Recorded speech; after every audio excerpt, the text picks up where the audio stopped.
오늘 아침 일라디오 계절의 여왕 5월의 징검다리 연휴 잘 보내고 계십니까? 어제 코로나19 일상 회복 후 맞은 첫 번째 어린이날을 맞아서 전국 주요 관광지에 참 많은 인파가 모였고요. 농촌을 찾아서 농촌 여행이나 체험을 즐긴 분들도 많았습니다. 5월은 가정의 달이기도 하지만 자영업자들에겐 지난 한 해를 정리하고 소득세를 신고하는 달이기도 합니다. 코로나19 여파로 힘들었던 지난 한 해가 고스란히 느껴지는 분들도 많으실 텐데요. 농가와 어가의 지난 한 해의 경제활동은 어땠을까요? 통계청에서 1년에 한 번씩 농가와 어가의 경제조사 결과를 발표하는데 최근에 2021년 농가 경제에 관한 결과가 발표됐죠. 농가 소득과 농업 소득 모두 수치상으론 증가한 것으로 조사됐습니다만 농가 소득의 핵심이라고 할 수 있는 농업 소득은 실제로 금액이 아주 낮은 수준이었습니다. 그 배경이 뭔지 잠시 후 농수산 이슈에서 자세히 알아봅니다. 5월 6일 금요일 오늘 아침 일라디오 출발합니다. 저는 아나운서 김재홍입니다. 오늘 아침 일라디오 생방송으로 여러분과 함께하고 있습니다. 방송 들으시면서 참여해 주실 분들은요. 단문 50원, 장문 100원 드는 유료 문자 샵 9730 이용하실 수 있고요. 유튜브에서 KBS 일라디오 공식 채널 검색해서 들어오시면 채팅창에 참여하실 수도 있습니다. 그리고 콩 어플리케이션에서도 일라디오를 보이는 라디오로 함께하실 수 있습니다.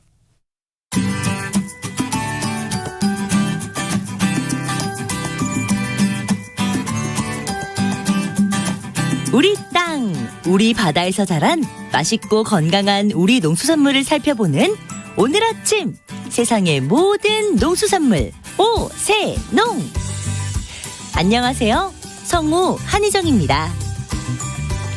이번 주부터 금요일은 N행시로 이어갑니다. 오늘의 N행시 시제는 아주 특별합니다. 솜사탕 같은 목소리, 귀공자 같은 외모, 우리 땅에서 자란 우리 농수산물을 그 누구보다도 사랑하는 마음까지 따뜻한 신토부리 훈남. 누군지 아시겠죠? 바로 오늘 아침 일라디오 초대 MC 김재홍 아나운서입니다. 오늘은 김재홍 아나운서의 이름 김재홍으로 삼행시를 지어주세요. 재미할 때 재, 홍시할 때 홍. 시상이 마구 떠오르시지 않나요?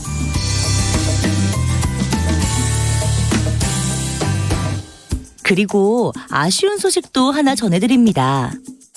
다음 주 프로그램 부분 조정으로 오늘이 저희 프로그램을 통해서 김재홍 아나운서와 만나는 마지막 날인데요.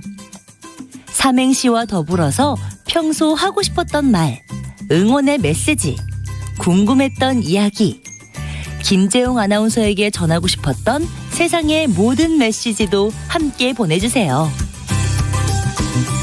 단문 50원, 장문 100원이 드는 유료 문자 샵 9730으로 보내주신 분 중에 추첨을 통해 행운의 선물 전해드리겠습니다. 유익한 정보와 살아있는 이야기가 있습니다. KBS 오늘 아침 일라디오.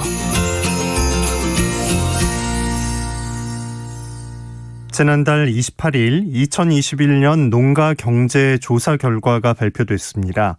농가 소득은 전년 대비 6.1% 증가했고 이 중 농업 소득은 전년 대비 9.7% 증가한 것으로 조사됐습니다. 소득 증가율 수치만 보면 만족스러운 결과지만 농가 소득의 핵심인 농업 소득은 연평균 1,296만 원에 불과했습니다. 농수산 이슈, 오늘은 2021년 농가 경제 실태가 어땠는지 조사 내용과 이를 통해서 본 농가 소득 구조의 실태를 알아봅니다. 한국농정신문 원재정 기자 전화 연결합니다. 안녕하십니까? 네, 안녕하세요. 한국농정신문 원재정입니다. 네, 2021 농가 경제 조사 결과가 발표됐습니다. 전반적인 내용부터 간략히 설명해 주시죠. 네, 통계청이 지난달 28일 2021 농가 경제조사 결과를 발표했습니다. 지난 1년간 전국 농가에서 경제활동을 어떻게 했는지, 또 얼마를 벌고 얼마를 지출했으며 순소득이 얼마나 되는지 파악해 볼 수 있는 공식 자료인데요.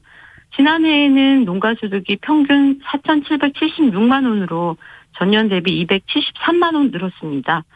2020년에 농가소득 4,503만 원과 비교해서 6.1% 높아졌고요. 평균 가계지출은 3,550만 원으로 전년 대비 2.9% 증가했습니다. 통계청이 발표하는 농가 경제조사 결과에는 농업 소득뿐만 아니라 가계지출, 자산은 얼마인지, 부채는 얼마인지 등도 다 포함되어 있거든요.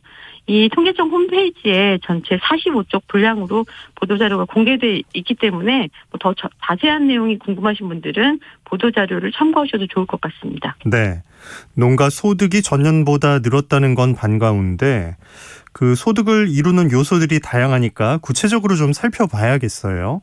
예, 맞습니다. 말씀하신 것처럼 농가 소득을 구성하는 요소가 다양합니다. 농가 소득이라는 말은 농가에서 벌어들인 수입의 총 규모를 말하거든요. 그러니까 농사를 짓다가 농한기에 아르바이트를 해서 번 돈, 자식들한테 받은 용돈 등 이런 것들도 다 포함되어 있습니다. 즉 농가 소득은 농사를 지어서 버는 농업 소득, 농업 외소득, 이전 소득, 비경상 소득 이런 것들 전체 합한 금액이고요. 따라서 농가 소득이 전년 대비 6.1% 늘었다고 농사를 지어서 전년보다 6.1% 돈을 더 벌었다 이렇게 생각하시면 안 된다는 겁니다. 농업계에서 주의 깊게 보는 게 바로 이 농업소득인데요. 통계청에서 조사한 내용을 보면 2021년 농업소득은 농업 경영비, 농사를 짓는 데 들어가는 비용들이 0.1% 늘었지만 농업 총수입이 3.2% 증가해서 전년 대비 9.7% 증가했다. 이렇게 발표했습니다. 네. 농업 소득이 늘어난 배경도 설명해 주시죠. 예, 2021년 농업 총수입, 그러니까 농산물을 판매한 총수입은 3,719만 원입니다. 채소라든가 쌀, 과수 등에서 수입이 전년보다 한 6% 늘었다고 조사됐고요. 축산물 쪽도 전년 대비 3.6% 수입이 증가한 것으로 파악됐습니다. 하지만 3,719만 원이라는 이 농업 총수입 중에서 경영비, 그러니까 농사에 들어간 비용인 종묘비라든가 사료비와 같은 이런 재료비가 전년 대비 1.7% 늘었고요. 인력 비용이 또 많이 늘었습니다. 노무비가 8.8%나 증가한 탓에 순수한 농업 소득은 1,296만 원이 됐습니다. 문제는 농사를 지어서 1년 동안 벌어들인 순수한 소득이 1,296만 원이라는 것이고요. 이를 월소득을 따져보면 한 달에 농사를 지어서 버는 돈이 108만 원에 불과합니다. 그것도 전년 대비 9.7%가 늘어난 게 이 정도라는 걸 좀 기억해 주셨으면 합니다. 네. 평균 값이긴 한데 농사 지어서 한 달 버는 소득이 100만 원대라는 거잖아요. 이게 참 네. 쉬운 상황이 아니라는 거죠.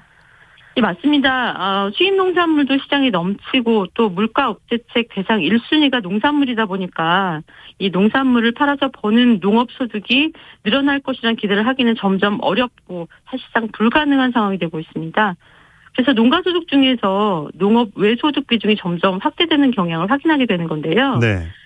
실제 2021년 농가의 평균 농업 외소득은 1,788만 원, 전년 대비 7.7% 늘었습니다. 그러니까 농업소득이 1,296만 원인데 농업 외소득이 더 높은 상황이고요.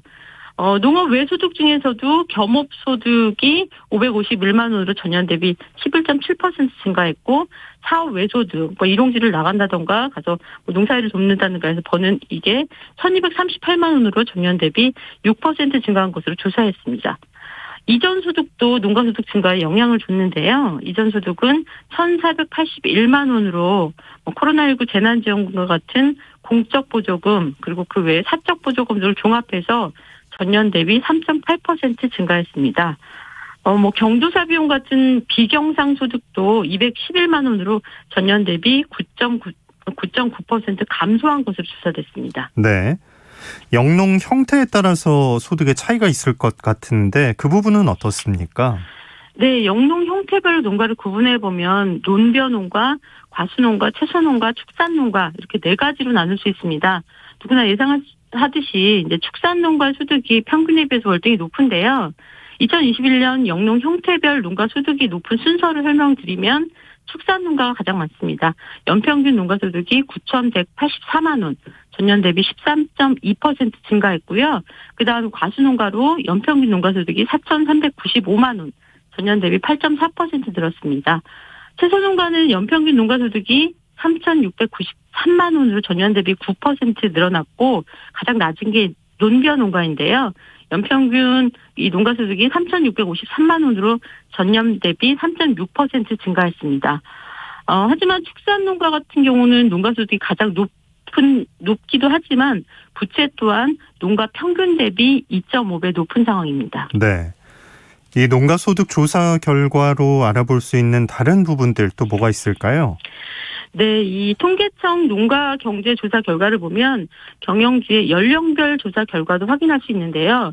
60세 미만, 60세부터 69세까지 또 70세 이상 이렇게 세 구분을 또 해봤는데 60세 미만인 경영주의 농가소득은 7,253만 원으로 전년 대비 7.8% 증가했습니다. 농가 평균 소득이 4,776만 원이다 보니까 한 1.5배 정도 높은 수준이고요. 하지만 낮은 연령층의 농가일수록 가계 지출도 5,460만 원으로 지금 많은 상황입니다.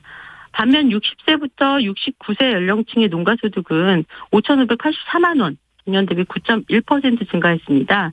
그리고 70세 이상 농가의 평균 농가소득은 3,637만 원, 전년 대비 7.3% 증가한 것으로 조사됐는데요. 종합해보면 경영주 연령이 낮을수록 농가소득이 높습니다. 하지만 가계지출도 많고 부채 비중도 높아서 부채가 평균 1억 원가량 됩니다. 평균 농가부채가 3,659만 원이기 때문에 이 청년층일수록 빚 부담이 상당하겠구나 하는 것도 짐작할 수 있습니다. 네. 매년 발표되는 이 조사 결과를 보면 이제 전국 농가 경제 상황을 진단해 볼 수 있는 건데 예. 좀 주의 깊게 살펴야 할 점으로는 어떤 게 있을까요? 예, 이 농가 경제조사 결과에서 직접 밝히고 있지 않은 맥락을 좀 들여다보는 게 중요하다고 생각되는데요.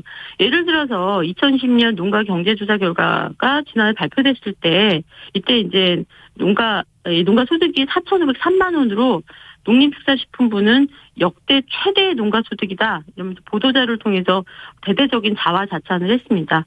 그 기준으로 보면 올해 발표한 2021 농가소득 역시 4,776만 원이기 때문에 역대 최대 2년 연속 갱신한 건데요.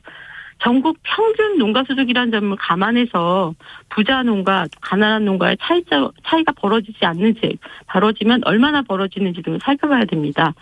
그리고 농업소득이 늘었지만 품목별 편차가 극심한 것도 좀 살펴야 하고요. 농가소득 중에서 농업소득이 전체 27%에 불과하다는 사실을 통해서 농업정책의 보완점도 좀 살펴야겠습니다.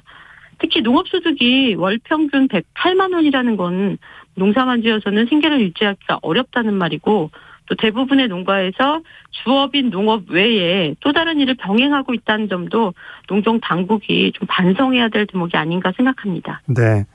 역대 최대 농가 소득 뒤에 숨어 있는 다양한 그 실태를 좀 봐야 농가 경제의 본 모습에 다가갈 수 있다는 얘기인 것 같네요.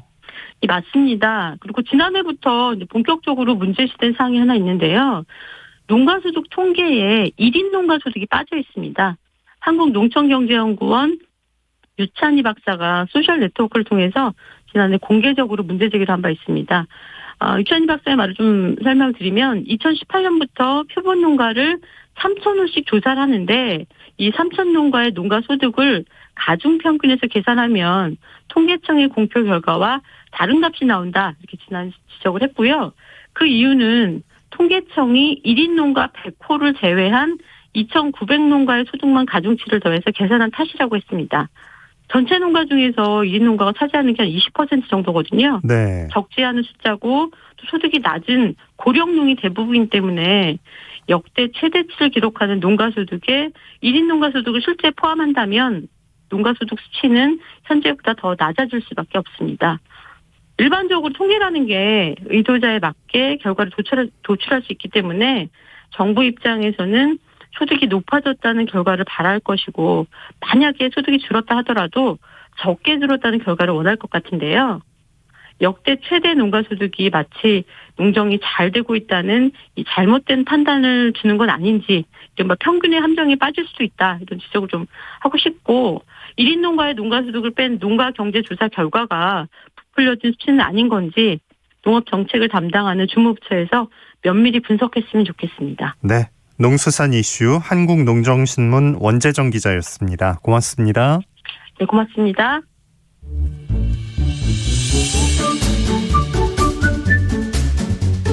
아침을 여는 기분 좋은 습관. KBS 오늘 아침 1라디오.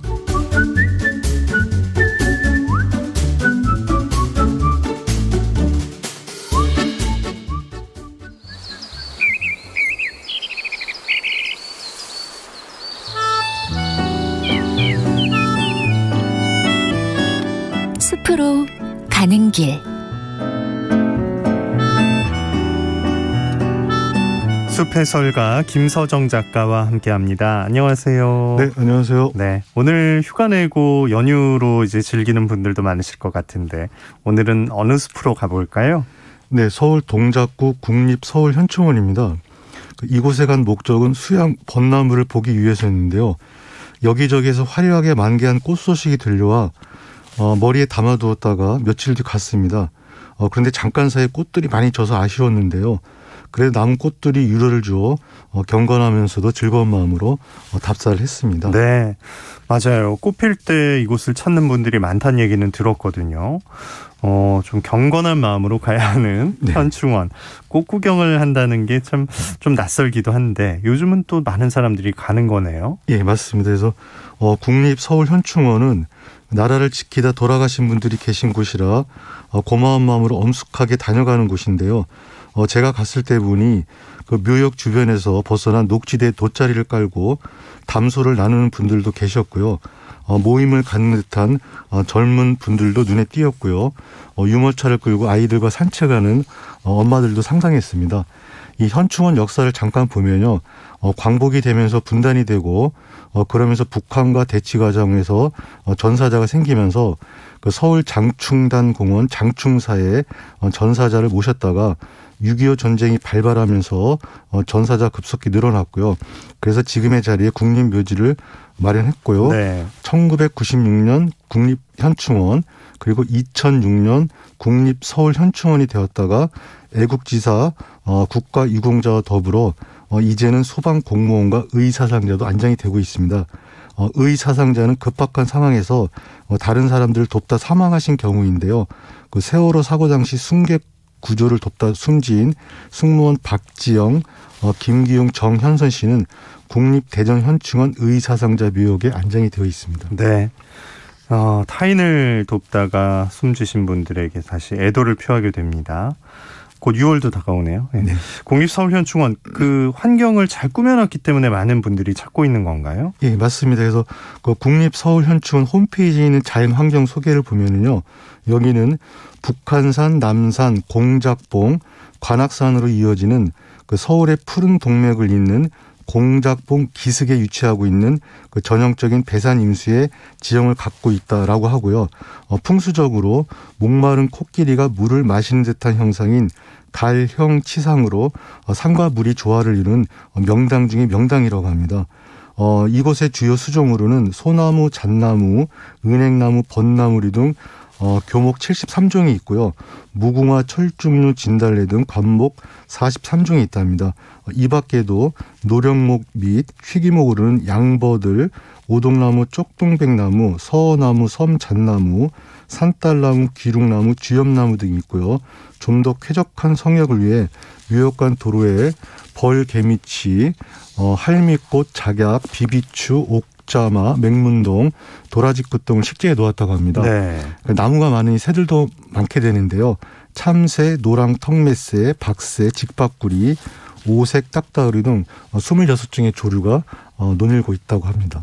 참배 갔다가 주변을 이렇게 둘러보면 정말 그 자체로 숲 탐방이 되는 것 같은데 아까 어떤 나무를 보러 가셨다고 했죠? 수양 벚나무입니다. 예. 그 현충원 자연환경 소개를 또 보면요.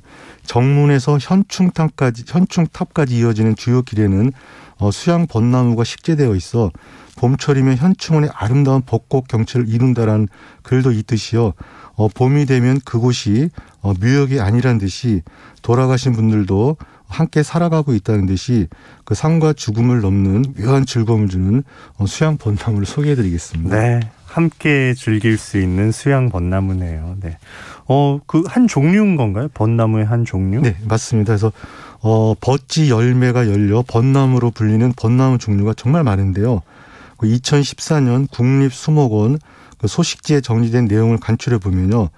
수목원의 벚나무리 중에서 가장 빨리 꽃 피우는 올벚나무는 수영이 다 나오고 풍성한 꽃을 자랑하고, 왕벚나무는 4월 초에서 중순에 잎보다 먼저 꽃이 사냥꽃차례, 가끔은 삼방 꽃차례로 달리고, 기본이 되는 벚나무는 4월 중순에 올벚나무가 피고 난 후 꽃봉오리를 맺기 시작하고, 잔털 벚나무는 4월 중순에 벚나무와 비슷하게 꽃이 피고, 개벚나무는 잎 뒷면에 털이 있고 꽃대가 짧게 발달하였고, 세로티나 벚나무는 5월 초가 넘어서야 꽃봉오리가 터지기 시작한다라는 내용이 있는데요. 이외에도 자생종과 재배종 등 국가 표준 식물 목록에 올라온 것만 해도 172종이나 됩니다. 엄청나게 많네요. 네. 수양벚나무는 아직 안 나왔는데요? 예, 거기는 없습니다. 제가 찾아보니까. 네. 그래서 제가 검색을 해보니까요. 수양벚나무를 검색하니까 잔털벚나무가 나왔습니다. 그래서 갑자기 머리가 아파서 이래저래 자료를 보다 보니 많은 분들이 수양벚나무를 처진 개벚나무라고 부른다고 해서 처진 개벚나무를 입력하니 처음 들어보는 분홍벚나무가 나오고 비추천명으로 개벚나무가 나왔습니다. 그래서 개벚나무를 또 입력하니 섬개벚나무만 나오고요. 좀 더 알아보니까 개벚나무의 정식 이름은 개벗지 나무였습니다. 네. 벚나무 전공 식물학자다인 제가 계속 파고들다간 더 이상 감당이 안 될 것 같아가지고 수양에 초점을 맞추어 자료를 찾아봤습니다. 수양벚나무 찾기가 상당히 어려운 일이었네요. 그 앞에 수양은 그럼 무슨 뜻인가요? 네, 그 식물 이야기를 많이 올린 나근재 블로그를 보면요. 수양은 늘어뜨린다는 뜻의 수와 사시나무를 뜻하는 양자가 결합된 한자로 처진 사시나무가 되는데, 실제로 그런 나무가 없어 중국에서는 거의 안 쓰는 용어라고 합니다. 수양과 중국을 연결 짓는 것은요, 중국 수나라 양제가 대운하를 완공하고 물가에서 풍류를 즐기고 있는데요. 가지가 아래로 늘어진 버드나무가 마치 머리 감는 여인들처럼 아름답게 보였나 봅니다. 그래서 신하에게 무슨 나무냐고 물으니 황제를 보면서 수양버들이라고 했답니다. 여기서 수는 따를 숫자로 수나라를 뜻하는데요. 이 수양이 늘어진 버드나무의 수양으로 바뀌었다는 겁니다. 네. 이 블로그를 계속 보면요. 우리나라에서는 양자를 버드나무로도 쓰기 때문에 늘어진 버드나무를 수양버들로 부르고 있다는 건데요.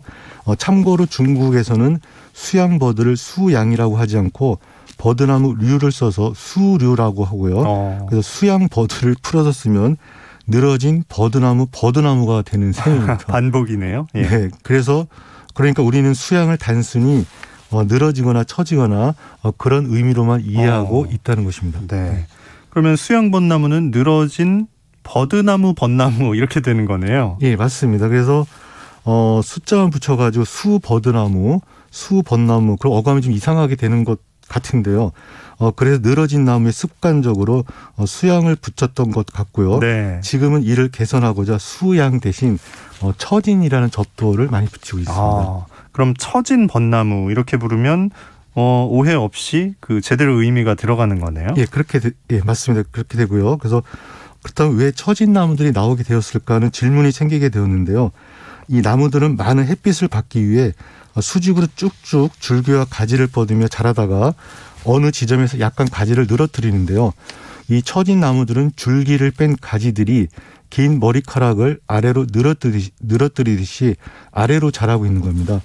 이는 자연적으로 그렇게 자랄 수도 있지만 요즘엔 나오는 처진 회화나무, 처진 뽕나무, 처진 비술나무, 처진 자작나무 등은 인위적으로 품종을 개량해서 나오는 것입니다. 네. 그래서 천연기념물로 지정된 그 청도 운문사에 400년 되었다는 그 처진 소나무 유래를 보면요. 그 스님들이 시들어진 나뭇가지를 꺾어서 그렇게 되었다는 이야기가 전해지기도 하는데요. 지금 우리 주위에서 보는 처진 나무들은 지속적인 노력으로 만들어지는 것 같습니다. 네. 어느 시점에 이렇게 가지를 왜 자연은 늘어뜨리게 했을까요? 제 생각에는 아마 보기 좋아서 그렇게 한 것 같은데요. 뭔가 내 앞에서 고개를 숙이고 인사하는 듯한 모습 때문인지도 모르겠습니다. 그래서 나무를 처지게 하는 여러 방법이 있을 텐데요. 박형순 임업연구원의 새로운 조경수 수양 겹번나무 글을 보면요. 네. 벚나무는 실생묘로 주로 번식이 되지만 새로운 수종을 번식할 때는 반드시 접목을 하여 그 수종이 가지고 있는 우수한 유전적 특징이 이어지도록 하여야 한다면서요. 수양형인 벚나무는 2년생의 묘목 1.5에서 2m의 높이에서 두세 가지에다가 고접을 하여서 빠른 시일 내에 상품화하고 그 이듬해 꽃을 볼 수 있는 수양 벚나무를 만들어 생산한다라고 하셨고요. 또 한 재배 농가의 말씀을 보면은 10여 년 전 일본을 방문하여 가지를 낮게 늘어뜨리는 전정 방법을 배우게 되었습니다. 이 방법은 절단 전정 방법과 달리 덕 시설에 줄기의 중간부를 고정하여 줄기가 생장하면서 덕 시설 아래로 늘어지게 생육하게 하는 방법인데라는 글도 있는데요. 이처럼 처지는 나무들이 수양버들처럼 자연적으로 나오고 있는 것만은 아닌 것 같습니다. 네. 지금 유튜브 창에 수양벚나무 사진 올려주셨는데 진짜 이렇게 늘어지면서 나무 형태가 이 자체로 또 뭔가 존재감을 드러내고 있네요. 네, 맞습니다. 네. 나무들도 이렇게 모습을 바꾸는군요. 네, 그래서 제가 수양에 대한 얘기가 옳고 그름에 대한 논쟁을 하는 건 아니고요. 현재 우리가 살아가는 모습이라고 보면서 지나가야 할 것 같고요. 네. 그러다가 그곳에서 눈에 띈 꽃들이 철쭉류였습니다. 요즘 우리 눈을 즐겁게 해주고 있는 철쭉류를 또 소개해드리겠습니다. 철쭉도 참 화려하죠. 네. 철쭉류라고 하면 그 종류를 다 아우러 주시겠다는 뜻인가요? 예, 그렇습니다. 그래서 이 산에서 피는 철쭉에는 철쭉과 산철쭉이 있는데요. 그 진달래가 지고 난 뒤 진달래와 비슷한 모습을 보여주고 있기도 하지만은 그 자체로 꽃이 또 예뻐서 많이 좋아하고 있는데요. 철쭉은 꽃이 연분홍색이고 잎이 거꿀 달걀형으로 둥글면서 뒷면에 잎맥 위에 털이 있고요. 산철쭉은 꽃이 진분홍색이고 잎이 긴 타원형이면서 양면에 털이 드문드문 있습니다. 그래서 꽃 색깔과 잎 모양이 달라 철쭉과 산철쭉은 구분이 되는데요. 이 산철쭉을 원예종으로 만든 우리 주위에 많은 영산홍은 구분이 좀 어렵습니다. 또 자산홍, 흰 철쭉 등 많은 원예종이 계속 만들어져서 그런데요. 네. 산철쭉은 겨울에 잎이 다 떨어지는 데 반해서 초봄에도 작고 좁은 잎이 있다면 영산홍으로 보시면 될 것 같습니다. 그렇게 구분하는 방법이 있네요. 철쭉류도 짧은 시간에 다 살펴보기는 어렵겠어요. 예, 그렇습니다. 그래서 네. 이 철쭉꽃과 비슷한 꽃이 있다면 철쭉류라고 부르며 아름다움만 보면 될 것 같고요. 수양 벚나무도 익숙한 대로 부르면 될 것 같은데요. 서울 현충원 수양 벚나무는 조선시대 병자 호란으로 청나라에 볼모로 갔다 돌아온 효종이 북벌 정책을 추진하면서 활 제작 재료로 사용하기 위해 많이 심었던 나무라는 이야기가 있습니다. 네. 그 나라를 크게 걱정한 분들을 기억하고 싶을 때 국립 서울 현충원에 가서 새로운 다짐도 하고 아울러 그곳에 있는 많은 나무와 풀을 보면서 처진 마음을 달래며 심기일전하면 좋겠다는 생각을 그곳에서 했습니다. 네. 숲으로 가는 길 숲해설가 김서정 작가와 함께했습니다. 고맙습니다. 네, 감사합니다. 네, 오늘 민망하지만 제 이름으로 삼행시가 나갔는데요. 자, 선물 받으실 분 알려드리겠습니다. 6621님께 잡곡 세트 보내드릴 텐데요. 김이 모락모락 나는 아침밥 지어놓고 재미난 이야기와 각종 알찬 농업 정보를 듣는 오늘 아침 일라디오. 홍시처럼 달달한 숭늉처럼 고소한 김재용 아나운서 목소리가 그리울 것 같습니다. 이른 새벽부터 방송하느라 수고 많았습니다. 라고 해주셨네요. 9271님 커피 쿠폰 보내드리겠습니다. 김재용 아나운서 이게 무슨 소리입니까? 재치있고 부드러운 목소리로 아침마다 설렜는데 홍두깨 단단한처럼 언제나 함께할 줄 알았는데 라고 보내주셨네요. 감사합니다. 오늘 아침 일라디오 듣고 계십니다. 지금 시각 6시 46분입니다.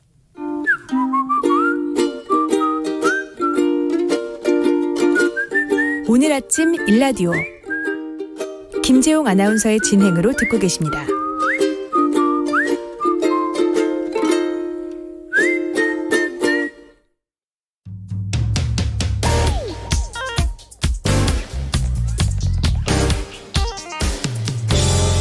오늘 아침 뉴스 브리핑 정상근 기자와 함께합니다. 안녕하십니까? 네, 안녕하십니까? 네, 어제 어린이날 100주년이었는데 전국이 인파로 좀 북적북적했다고요? 네, 지금으로부터 100년 전 소파 방정환 선생은 어린이라는 말을 만들고 이 어린이는 어른보다 한 시대 더 새로운 사람이다라고 설명하며 이 매년 5월 5일을 어린이날로 지정을 했습니다. 하지만 지난 2년간 이 코로나19로 썰렁한 어린이날을 보냈었는데요. 이 실외 마스크가 해제된 이후 처음 맞은 어린이날은 공기도 좋아서 이 모처럼 전국이 활기찼습니다. 이 서울 어린이대공원 같은 경우에는 지난해 어린이날 방문객이 6만 명 정도였는데 어제는 10만 명을 넘은 것으로 추산될 정도였고요. 이 곳곳의 놀이공산이나 공원에서도 하루 종일 아이들 웃음소리로 가득했습니다. 한편 퇴임을 앞둔 문재인 대통령은 청와대에 어린이들을 초청해서 즐거운 한때를 보냈고요. 윤석열 대통령 당선인도 SNS에 아이들이 마음껏 꿈꾸고 뛰어놀 수 있는 건강한 나라를 만들겠다라는 메시지를 남겼습니다. 네. 다음 주로 잡혀있는 한동훈 법무부 장관 후보자 청문회를 앞두고 정치권의 갈등이 심해지고 있어요. 네, 한동훈 후보자는 딸의 엄마 찬스 의혹을 보도한 한겨레 기자들을 고소했는데요. 어제 한겨레는 한동훈 후보자 딸이 고등학생 신분으로 이 2달 만에 논문 5개를 기고하거나 2년간 영어 전자책 10권을 출판하거나 또 외할머니의 건물에서 미술 전시회까지 열었다라고 보도하기도 했습니다. 그리고 자신의 실적을 알리기 위해 미국에서 돈을 주고 인터넷 언론에 인터뷰 기사를 실었다라는 취지의 의혹을 제기하기도 했는데요. 그러자 민주당 소속 인사들이 한동훈 후보자를 맹 비판했습니다. 그러나 한동훈 후보자는 관련 보도에 대해서 이 대략 4, 5페이지 정도에 불과한 학교 과제들을 특정 홈페이지 양식에 맞게 기고 형태로 올린 걸 한겨레가 논문이라고 왜곡 과장 보도를 했다라고 반박했고요. 딸은 전문적인 입시 컨설팅을 받은 사실이 없다라고 반박했습니다. 또 송영길 민주당 서울시장 후보, 또 최강욱 민주당 의원, 조국 전 법무부 장관의 이름을 거론하면서 미성년자를 대상으로 허위 사실을 유포했다고 비판했고요. 사과할 것을 요구하기도 했습니다. 네. 대통령실 비서관급 인사가 발표됐다고요? 네, 윤석열 당선인은 어제 대통령 비서실 비서관급 1차 인선을 발표했습니다. 이번 인선의 특징은 대체로 각 부처의 국장급 현직 관료들로 채워졌다라는 데 있는데요. 그래도 눈에 띄는 인선이 있었습니다. 일단 김대중 정부에서 청와대 국정상황실장을 맡았던 장성민 당선인 정무특보를 새로 신설한 정책조정기획관으로 임명했고요. 또 하나는 검찰 인사들을 청와대로 불러모았다라는 겁니다. 윤석열 당선인은 총무비서관에 윤재순 전 대검 운영지원과장을, 이 공직기강 비서관에는 이시원 전 수원지검 형사 2부장을, 법률비서관에는 주진우 전 서울 동부지검 형사 6부장을 임명했는데요. 이 중 이시원 공직기강 비서관이 큰 논란이 됐습니다. 왜냐하면 이시원 전 검사는 지난 2013년 유우성 씨 간첩 조작 사건을 담당했고 당시 증거를 조작했다는 의혹이 불거지면서 큰 논란이 됐기 때문입니다. 당시 국정원 관련자들은 이것 때문에 중형을 선고받았는데요. 이시원 검사는 정직 1개월에 그쳐서 이것 또한 논란이 됐습니다. 이 증거 조작 사실을 몰랐다라는 이유였는데 이 나중에 검찰 과거사위원회는 조사 결과 검찰이 기록 위조를 알고 있었을 가능성이 높다라고 결론을 낸 바 있습니다. 당시 유우성 씨 변호를 맡았던 김용민 민주당 의원은 도저히 묵과할 수 없다라고 말했고요. 민주당도 국정원의 조작을 묵인하고 동조했던 사람들을 통해 공직기강을 바로 세우겠다니 황당하다라고 비판하기도 했습니다. 네.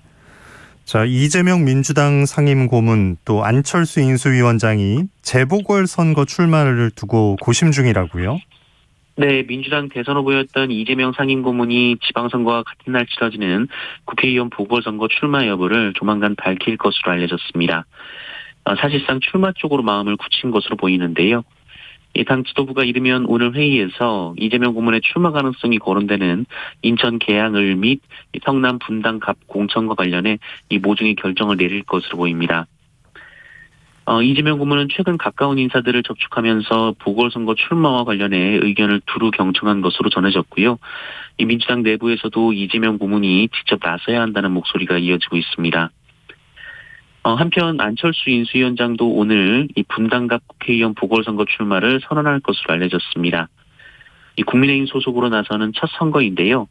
오늘 안철수 위원장은 오후에 이 인수위 마지막 공식 행사인 이 수원 지역 순회 국민 보고회를 마친 뒤에 이 보궐선거에 나서겠다는 입장을 내놓을 것으로 전해졌습니다. 네. 윤석열 당선인 측 인사로 꼽히는 박민식 전 의원이 이미 분당갑 출마를 선언한 가운데 이준석 대표는 경선 원칙을 거듭 제시했으나 안철수 위원장 측은 전략 공천을 기대하는 기류라고 언론은 보도했습니다. 네. 자, 문재인 대통령이 윤 당선인 취임 전날에 청와대를 나온다고요? 네, 탁현민 청와대 의전비서관은 어제 이 문재인 대통령이 임기 마지막 날인 9일 오후 6시가 되면 특별한 사정이 없는 한 관저에서 김정숙 여사를 모시고 청와대 정문 쪽으로 걸어서 나올 예정이라고 말했습니다. 문재인 대통령은 이후 청와대 정문부터 분수대까지 내려가면서 찾아온 사람들과 인사를 나눌 예정이라고 하고요.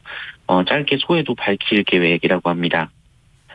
앞서 문재인 대통령은 출입기자 간담회를 통해서도 9일 오후 6시에 퇴근하고 나면 하룻밤을 청와대 바깥에서 보내고 다음날 윤석열 대통령 당선인의 취임식에 참석한 뒤 KTX를 타고 사저가 있는 경남 양산으로 내려갈 것이라고 한 바 있습니다. 문재인 대통령은 이에 취임식에 참석한 후 낮 12시 서울역 광장에 도착해서 KTX를 타고 이동해 오후 2시 30분쯤 울산 통도사역에 내릴 예정이라고 밝혔고요. 오후 3시쯤 평산마을 마을회관에 도착할 예정으로 알려졌습니다. 네. 자, 미국이 금리를 크게 올렸어요. 네, 이 미국이 기준금리를 0.5%포인트나 올렸습니다. 보통 0.25%포인트씩 올려왔기 때문에 이번 금리 인상은 빅스텝으로 불립니다. 지난 2000년 이후 이렇게 크게 금리가 오른 것은 22년 만에 처음 있는 일인데요. 이로써 미국의 기준금리는 0.75에서 1%가 됐습니다. 그만큼 미국에서도 물가 상승은 좀처럼 진정되지 않고 있습니다. 이 팬데믹 기간 동안 돈은 풀렸는데 우크라이나 전쟁 등으로 원자재 공급이 달리면서 이 물가가 심각한 수준으로 올라갔습니다. 이 미국 가정에서는 뭘 특별히 더 사지도 않았는데 1년에 650만 원이나 더 쓰게 됐다라고 합니다. 이 때문에 연준은 물가를 잡는 또 다른 무기인 양적 긴축 조치도 꺼내들었습니다. 다음 달부터 연준이 가지고 있던 채권 등의 자산을 수백억 달러씩 시장에 팔기로 한 건데요. 이렇게 하면 그만큼 시중에 풀린 돈이 회수가 돼서 통화량이 줄어들게 됩니다. 또 연준은 앞으로 2차례 같은 수준의 금리 인상을 예고했는데요. 이렇게 되면 우리 금리도 따라 올라갈 수밖에 없기 때문에 한국은행의 결정에 관심이 쏠리고 있습니다. 네. 자, 뉴스브리핑 정상근 기자와 함께했습니다. 고맙습니다. 네, 고생하셨습니다. 네. 자, 오늘 아침 일라디오 3년 정도 제가 진행을 했는데요. 제가 진행하는 날은 오늘이 마지막이고요. 내일은 이선영 아나운서가, 그리고 다음 주 월요일에는 강승화 아나운서가 인사드리겠습니다. 김미진님, 김순희님, 석금진님, 김은옥님, 조은래님, 다 저희 애청자신데 인사 전해주셔서 오늘 마지막 방송 또 함께 할 수 있어서 저도 좋았고요. 이렇게 인사드리고 저는 이제 다른 채널의 다른 방송으로 또 여러분 찾아뵐 테니까요. 너무 아쉬움 남기지 마시고 늘 건강하시고 오늘 아침 일라디오도 계속 애청해 주시기 부탁드립니다. 김재용이었습니다. 고맙습니다.